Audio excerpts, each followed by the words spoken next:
Welcome to Faith in 5, a weekly video devotional designed to discuss practical spiritual concepts in 5 minutes or less. I'm your host, Mark Vandella. When I was in seminary, we had an opportunity to often express ourselves through discussion board posts.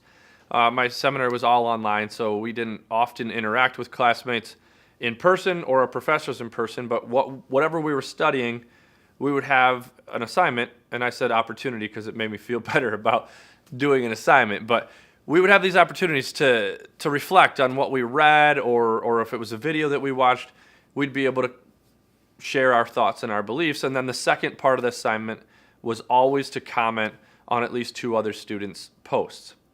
And so one of these times we were studying the monastic lifestyle. We were studying the lifestyle of monks and how they did what they did, why they did what they did. And it was really unique to learn about that and to kind of study why, what was behind all of that.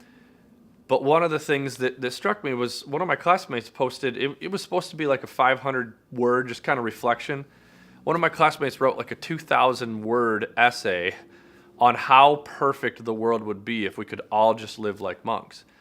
And talked about how, if all of us could just get together, if we could take everybody, he was even like kind of pleading with other people in seminary, say, what would it look like if we all could just get together? Like just all these people who believed as we did, thought as we did, and lived the way we did, that we could just get together, pray every day, all day, pray, eat, pray, eat, pray, eat. And how close to God would we be?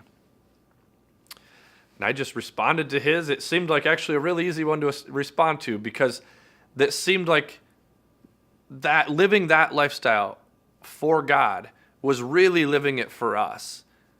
See, as I read the Bible, it doesn't strike me that God's calling us to build walls around ourselves and only put people just like us into these small camps and live so entirely connected to God that we would experience God more. See, I think we all want meaning, and we all want to experience fulfillment in this life. But what if the measuring stick, like if we want our lives to measure up, what if the measuring stick is just different than what we would naturally think it is? Right? See, this classmate of mine assumed that life would be full and overwhelmingly abundant if we could just pray all day, every single day. And see, Jesus seems to say differently. He says in Matthew 16:25, he says that self-sacrifice is the way. He says self-sacrifice is my way. It's my way to finding your true self. See, instead of trying to indulge ourselves more, it's actually giving ourselves away. See, Jesus says in John 10:10, he says, I have come so that you can have abundant life, so that you can live a life that's more abundant than you could ever dream of. And see, Jesus is saying, but I'm offering a different measuring stick. It's not that you're going to go soak up as much as you possibly can. It's not quantity, it's quality. Jesus says, if you would do this, if you would sacrifice yourself enough times, you will begin to experience abundance. See, in 2007, when the United States economy crashed, the Harvard Business School was asked, how do you measure success?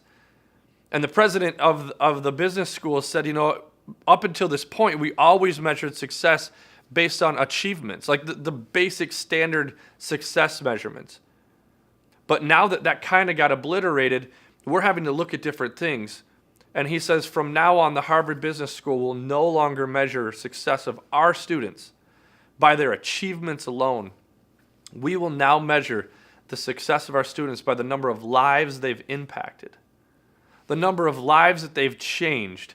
This is what Jesus seems to be asking us to do. Not how much we can gather and hold for ourselves, but instead how much we're willing to release and give away. That's the true way to finding ourselves. That's the true way to finding meaning and abundance. That's how our lives measure up. I like to think of it as a chocolate fountain. If you think of like a 3-tiered chocolate fountain, the top tier is full of chocolate and it's spilling out, right? Which goes to the next tier, and then that tier is spilling out. And if you think about that can go on for hours, right? Because at some point that bottom tier gives back up. And so as that chocolate fountain continues to pour out, it also continues to fill up. And that is how I believe Jesus is asking us to live out our lives. If we start pouring out, we will also have meaning and fulfillment and abundant life pour in. So this week, as you live your life, consider the ways that you might be able to give of your time, be able to give of your resources. And again, Jesus says self-sacrifice. Think of ways beyond what you're currently doing so that you can live and feel and experience more abundant life. That's what Jesus desires for us.